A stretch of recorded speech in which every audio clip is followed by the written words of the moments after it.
ఇక్కడికి విచ్చేసిన పత్రికేయ సోదరులకి సోదరీమణులందరికీ నా హృదయపూర్వక నమస్కారాలు. ప్రాయశ్చిత్త దీక్ష ప్రారంభించింది 3వ రోజు. నేను ఎప్పుడు కూడా చాలా చిన్న వయసు నుంచి సనాతన ధర్మాన్ని పాటించేవాడిని. మా ఇష్టదైవం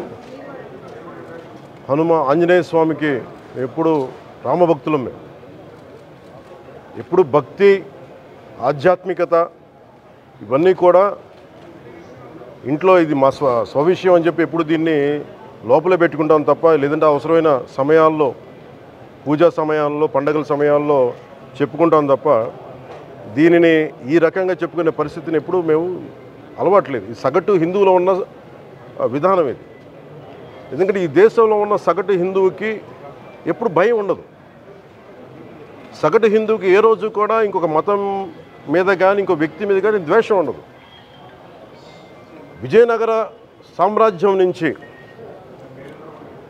అరబిక్ వ్యాపారులు ఇక్కడ గుర్రాలని అమ్ముకోవడానికి వచ్చి, విజయనగరం మహారాజుల గొప్పతనం ఏంటంటే సనాతన ధర్మాన్ని పాటించే వాళ్ళు గొప్పతనమైన వాళ్ళు వచ్చి అడిగింది ఏంటంటే, మాకు ప్రార్థించుకోవడానికి మాకు మస్జిద్ లేదు అంటే ఆయన కోట ప్రాంగణంలో మస్జిద్ కట్టించారు. సనాతన ధర్మాన్ని పాటించే వ్యక్తి తాలూకు విలక్షణం. అలాగే అనేక మంది సంస్థానాలు కానీ అందరూ కూడా పోర్చుగీస్ నుంచి వచ్చినా, ఎవరు వచ్చినా, క్రిస్టియానిటీని తీసుకొచ్చినా కానీ అందరికీ సమానంగా ఈ దేశం తీసుకుంది. పార్సీల్ని తీసుకుంది లోపలికి, జొరాస్ట్రియన్స్ని తీసుకుంది. ఏ మతం వచ్చినా లోపలికి తీసుకుంది, ఇముడ్చుకుంది తప్ప ఇంకో మతాన్ని ఎప్పుడు ద్వేషించాల.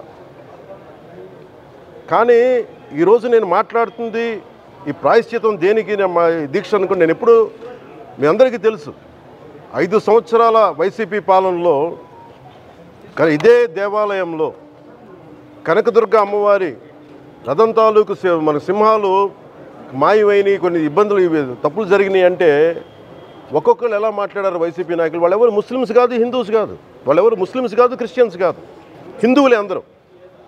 పొద్దున్న లేస్తే తాళ్ళు కట్టుకునేవాళ్ళు, బొట్లు పెట్టుకునేవాళ్ళే. కానీ ఒక తప్పు జరిగింది, ఒక అపవిత్రం జరిగింది అంటే పదవులు అనుభవిస్తూ ఉన్నవాళ్ళు, పొద్దున లేస్తే గుళ్ళకి వెళ్ళేవాళ్ళు, వీళ్ళు అపహాస్యం చేస్తూ ఉన్నారు, వీళ్ళు వెటకారం చేస్తూ ఉన్నారు. ఈ ఎంటైర్ ఈ విషయంలో వాళ్ళు మతం పుచ్చుకున్నారా లేదా నాకు అన్నీ తెలియదు. వైవి సుబ్బారెడ్డి గారు ఉన్నారు, భూమన కరుణాకర్ రెడ్డి గారు ఉన్నారు, వారి కుటుంబ సభ్యులు ఉన్నారు. ఎవరైనా సరే మీరు మతం పుచ్చుకున్నారా లేదా నాకు తెలియదు. అవన్నీ అది మీరు బయటికి చెప్పుకుంటారా లేదు నాకు తెలియదు. నేను అది కూడా మాట్లాడట్లా. కానీ మీరు బాధ్యత తీసుకున్నారు. మీరు హైందవ ధర్మాన్ని కాపాడుతానని మీరు బాధ్యత తీసుకున్నప్పుడు కాపాడాల్సిన అవసరం మీ మీద ఉంది. బోర్డుని మీరు స్థాపించారు, మేము స్థాపించాల. తప్పులు జరిగినాయి. తప్పులు జరిగితే వైఎస్ జగన్ గారు ఏం చెప్పాలి? ఒకవేళ నాకు తెలియకుండా మేము ఆయన బ్లేమ్ చేయట్లా. కానీ మీ ఆధ్వర్యంలో జరిగింది, మీరు కాన్స్టిట్యూట్ చేసిన బోర్డు వల్ల జరిగిన తప్పిదాలు ఇవి, మేము ఇవి కనుగొన్నాం. ల్యాబ్ టెస్టులు ఇవన్నీ మేము ఆటలాడతామా? ఇవన్నీ వీటితోటి సెంటిమెంట్స్ తోటి మాకు బాధ్యత లేదా? నేను నిజంగా కనుక చాలా బలమైన సనాతన ధర్మాన్ని పాటించేవాడిని. చిన్నప్పటి నుంచి, పొద్దున్న లేచినప్పటి నుంచి రాత్రి పడుకునేదాకా మా ఇంట్లో రామనామం ఉండేది, రామ జపం ఉండేది మా ఇంట్లో. అలాంటి రామభక్తులం మేము. కానీ రామతీర్థం విగ్రహాన్ని, రాముడి విగ్రహాన్ని శిరచ్ఛేదం జరిగినప్పుడు ఒక సగటు సనాతనవాదిగా, సగటు హిందువుగా, సగటు రామభక్తుడిగా బయటకు వచ్చి చాలా గొడవలు చేయగల సత్తా ఉన్నవాడిని గుర్తుపెట్టుకోండి. ముఖ్యంగా వైసీపీ నాయకులకి, నన్ను విమర్శించే దేశ యావత్తు నన్ను విమర్శించే ప్రతి ఒక్కరికి తెలియజేస్తున్నా, గొడవ పెట్టుకోవాలంటే చాలా బలంగా గొడవ పెట్టుకోవాలి. కానీ నాది పేదవాళ్ళ కష్టాలు, క్రిమినలైజేషన్ ఆఫ్ పాలిటిక్స్, వీటి మీద మేము మాట్లాడతాం, వీటి మీద తప్పించాం. ప్రజలు బాగుండాలి, కాన్స్టిట్యూషన్ వాల్యూస్ని అప్హోల్డ్ చేయాలి, రాజ్యాంగం బాగుండాలి, వీటి కోసం తపన పడేవాళ్ళం. కానీ సెక్యులరిజం పేరు మీద, secularism is not one way, it's 2 way. Secularism అంటే కూర్చోబెట్టి ఒక్క సైడ్ నుంచి వచ్చేది కాదు, అన్ని సైడ్ నుంచి రావాలి. ఇది చాలా ఆవేదన కలిగిస్తుంది. కొన్ని దశాబ్దాలుగా చూస్తున్నారు ప్రతి హిందువు. దీంట్లో మిగతా మతాల ప్రస్తావన కంటే కూడా నేను ఎక్కువ ప్రస్తావన చేస్తుంది హిందూ ధర్మాన్ని పాటించి వాళ్ళు వ్యక్తిగతంగా పాటించి బయటకు వచ్చేటప్పటికి మీడియా వారి కోసమో లేదంటే ఇంకొంత ఎవరైనా సాటిస్ఫై చేయడం కోసం తెలియదు, కానీ సాటి హిందువులు తోటి హిందువులను తిడతా ఉన్నారు. ఇది చాలా ఆక్షేపణీయం. దీంట్లో నేను ముస్లిమ్స్ నిందించట్లా, అది క్రిస్టియానిటీ నిందించట్లా, కానీ బాధ్యత తీసుకున్న హిందువుల్ని నేను నిందిస్తున్నాం. బాధ్యత మీది. మీరు యథాలాపంగా వచ్చి ఇది పొలిటికల్ పదవులు, విగ్రహాలు పోతే మేము ఇల్లు కట్టుకుంటాం, వాకిళ్ళు కట్టుకుంటాం, ఏం మాటలవి? ఇదే మీరు మస్జిద్లో జరిగితే మాట్లాడతారా? మస్జిద్లో ఇలాంటి అపవిత్రం ఒక చిన్నపాటి చోరీ జరిగితే ఇలాగే మాట్లాడతాం. ఎందుకంటే మీరు మాట్లాడరు, ఓట్లు కదా అక్కడ. కానీ హిందువులు మాట్లాడితే హిందువులు అందరికీ ఎవరు పట్టించుకోరు. ఇక్కడ మా వేదన ఉండదా? మౌనంగా ఉన్నామంటే బాధ లేదనా? కోపం రాదనా? ఈరోజుకి కూర్చొని చూడండి ఏం మాట్లాడుతున్నారో వాళ్ళు. ఆయన వాళ్ళ లాయర్ అంట, ఆయన ఎవరు ఏజీపీ అంట, పొన్నవోలు సుధాకర్ రెడ్డి గారు తిరుమల లడ్డుపై ఢిల్లీలో చేసిన కామెంట్ నా దృష్టికి తీసుకొచ్చారు. ఇలాంటి సెన్సిటివ్ సమయాల్లో ఎయిదర్ మౌనం మంచిది, మౌనం దాటి పొగరుగా మాట్లాడటం, నన్ను పచ్చి బూతులు తిట్టినా, నన్ను వక్రీకరించినా, నన్ను రోడ్డు మీదకి లాగిన నేను ఎప్పుడు మౌనంగానే ఉన్నా. కానీ వైసీపీని నాయకులు విమర్శించే నాయకులు ప్రత్యేకంగా చెప్తున్నాం, సనాతన ధర్మాన్ని జోలికి రాకండి. తప్పు జరిగితే తప్పు జరిగిందని ఒప్పుకోండి, లేదా మాకు సంబంధం లేదని చెప్పండి. అంతేగాని మళ్ళీ అడ్డగోలుగా మాట్లాడితే ఎవ్వరం క్షమించం. ఇక్కడ మీరు కూడా హిందువులే. పొన్నవోలు సుధాకర్ రెడ్డి గారు మీరు హిందువులే. నోటికొచ్చినట్టు మాట్లాడకండి. తమాషాలుగా ఉందా మీకు? సరదాలుగా ఉన్నాయా? మొన్నటికి మొన్న ప్రకాష్ రాజ్ గారు మాట్లాడారు నా మీద. అరే నేను మాట్లాడుతుంది ఒక హిందువులు అపవిత్రం గురించి మాట్లాడుతున్నాను. ఇందులో ప్రకాష్ రాజ్ గారికి సంబంధం ఏంటి? ఇందులో నేను ఇంకొక మతాన్ని నిందించానా? ఇస్లాంని నిందించానా? క్రిస్టియానిటీని నిందించానా? ఈ అపవిత్రం జరిగింది, ఇలా జరగకూడదు, ఫుడ్ అడల్ట్రేషన్ జరిగిందని మాట్లాడుతుంటే దీన్ని గోల చేయకూడదంట. అంటే తప్పు జరిగినప్పుడు మాట్లాడకూడదా? ఒక అపవిత్రం జరిగితే మాట్లాడకూడదా? దేవతా విగ్రహాలను శిరచ్ఛేదం చేస్తే మాట్లాడకూడదా? ఏం పిచ్చి పట్టింది ఒక్కొక్కళ్ళకి? ఎవరి కోసం మాట్లాడుతున్నారు మీరు? ప్రకాష్ రాజ్ కూడా చెప్తా ఉన్నాను, నాకు మీరంటే గౌరవం. I have extreme respect for you. కానీ when it comes to secularism, Prakash Raj గారు, it is a two-way, not one-way. I have extreme respect for you. You know that. Mere secularism is always two-way, it is not one-way. హిందువుల మీద దాడి జరిగినప్పుడల్లా వచ్చి మాట్లాడటం తప్ప, అన్య మతాల మీద జరిగితే నేను కూర్చొని ఇంతమంది కౌలు రైతులకు ఇచ్చాను, ఎంతమంది ముస్లిం ఇస్లాం రైతాంగానికి ఇచ్చాను నేను. ఇదే ఎన్ని మద్రాసాలకి డబ్బులు ఇచ్చాను నేను, 25 లక్షలు 30 లక్షలు ఇచ్చాను, నేను ఇచ్చినవాడిని. నేను నాకు అన్యమతం ఇస్లాం మీద గౌరవం ఉన్నవాడిని, క్రిస్టియానిటీ మీద గౌరవం ఉన్నవాడిని, చిన్నప్పటి నుంచి కూర్చొని మిషనరీ స్కూల్లో చదువుకున్నవాడిని. నా టీచర్ చెప్పిన సూక్తి, తను తగ్గించుకున్నవాడు హెచ్చింపబడినని చెప్పి బైబుల్ సూక్తిని ప్రతిసారి కోట్ చేస్తూనే ఉంటాను. ఇది నా గౌరవం, ఇది నేను చూపించే గౌరవం. మీరు మాట్లాడితే కూర్చొని నేను పాటించే ధర్మానికి అపవిత్రం జరిగినప్పుడు మాట్లాడకూడదు, మౌనంగా ఉండాలి. సెక్యులరిజంకి విఘాతం అంటే ఏంటి? సెక్యులరిజంకి విఘాతం నా ఇంటి మీద దాడి జరిగినప్పుడు నేను మాట్లాడకూడదా? నా ఇల్లు 10 మందికి ఆశ్రయం ఇస్తుంది. నా సనాతన ధర్మం అన్ని ధర్మాలకి ఆశ్రయం అయితే దానికి దాడి జరిగినప్పుడు, దాని మీద అపవిత్రం జరిగినప్పుడు దానికి కూడా మాట్లాడకూడదంటే ఏం మాట్లాడాలి మీతోటి? ప్రకాష్ రాజ్ గారు, you have to learn your lessons. I respect you. It's not just Prakash Raj గారు, all the people who thinks in the name of secularism, you're going haywire. Let me tell you guys, we are extremely hurt. Don't make a mockery out of our sentiments. We are deeply, deeply hurt. It's not fun for you. Fun for you. Maybe it might be fun for you. It is not fun for us. It's a deep anguish, deep pain. Don't you ever forget. before you come and think 100 times and say, talk about Sanatana Dharma. Enough of this. చాలు. ఇష్టానికి మాట్లాడుతూ ఉన్నారు సనాతన ధర్మం మీద. అయ్యప్ప స్వామి మీద మాట్లాడతారు, సరస్వతి దేవి మీద మాట్లాడతారు, అల్లా మీద మీరు మాట్లాడగలరా? మహమ్మద్ ప్రవక్త మీద మీరు మాట్లాడగలరా? జీసస్ మీద మీరు మాట్లాడగలరా? అందరూ కూర్చొని సనాతన ధర్మం మీద, వినాయకుడి మీద జోకులు వేస్తారు, దుర్గాదేవి మీద జోక్స్ వేస్తారు, సరస్వతి దేవి మీద జోక్స్ వేస్తారు. మా మనోభావాలు గాయపడవా? మాకు బాధ ఉండదా? అందుకే నేను ప్రతిపాదించింది ఏంటంటే ప్రతి దానికి రావలేకపోతున్నాం. సనాతన ధర్మ రక్షణ board is order of the day. ప్రతిసారి కూర్చోబెట్టి మేము డిఫెండ్ చేసుకోలేం. ఇది ప్రతి సగటు హిందువు తాలూకు ధర్మం. ఇదే ఇస్లాం మీద దాడి జరిగితే ఎంతమంది బయటకు వస్తారు, ఎంతమంది నిరసన తెలియజేస్తారు? రోడ్ల మీదకి రమ్మని చెప్పట్ల. కనీసం మీకు కోపం కూడా రాకపోతే మేము ఏం చేస్తాం? గుడికి వెళ్ళే ప్రతి హిందువు బాధ్యత కాదా ఇది? నా ఒక్కరి బాధ్యతైనా, మా బాధ్యతైనా మీది కాదా?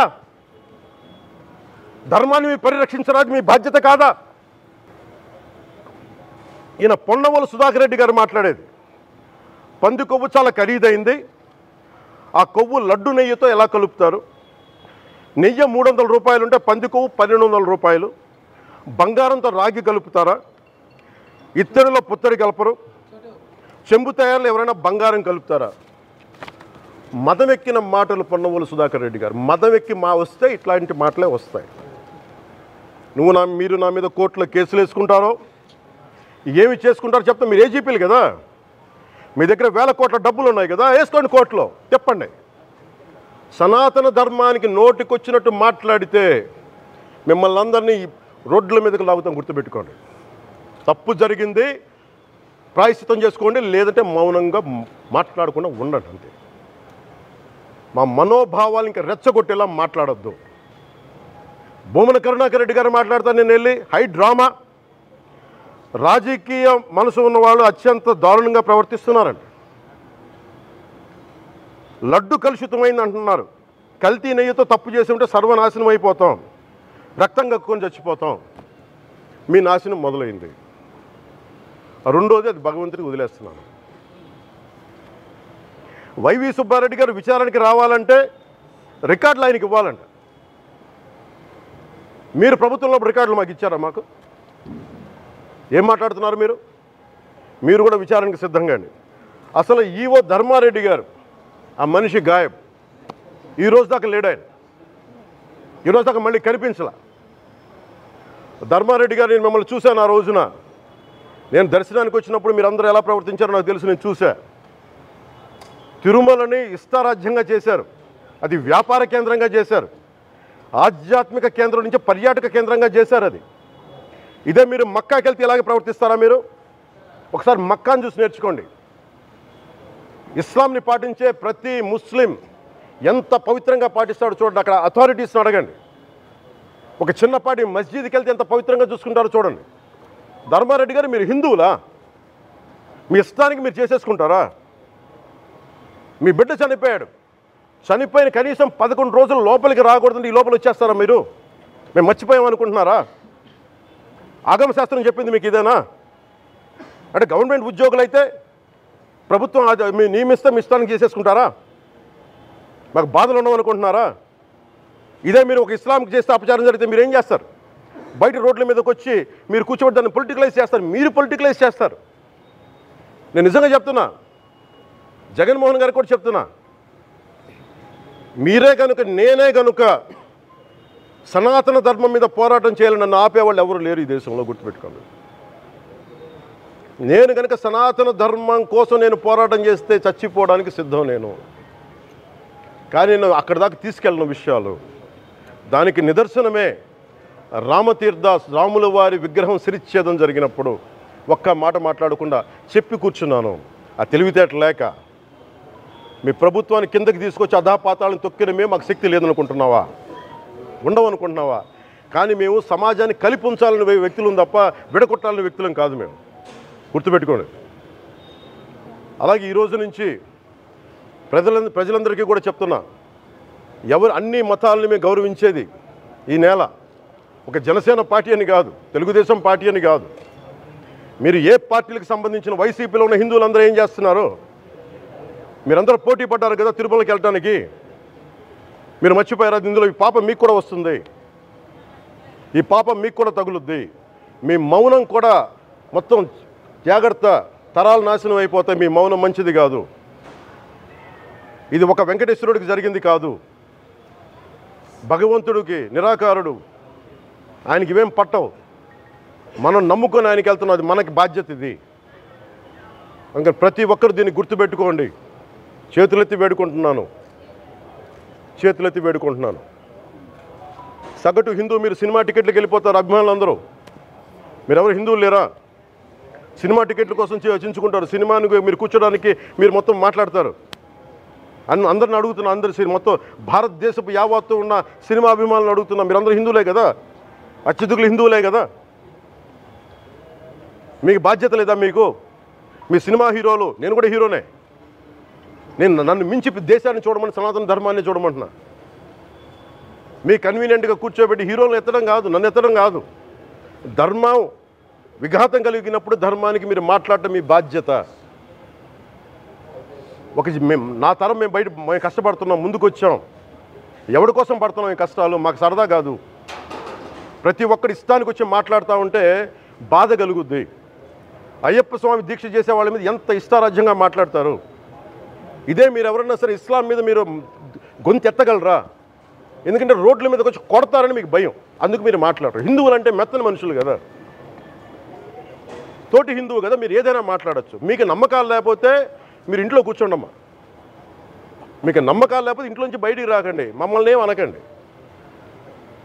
మేము ఎలా పూజా విధానం ఎలా చేస్తాం, అలాగే ముఖ్యంగా ఫిల్మ్ ఇండస్ట్రీ కూడా నేను తెలియజేస్తా ఉన్నా.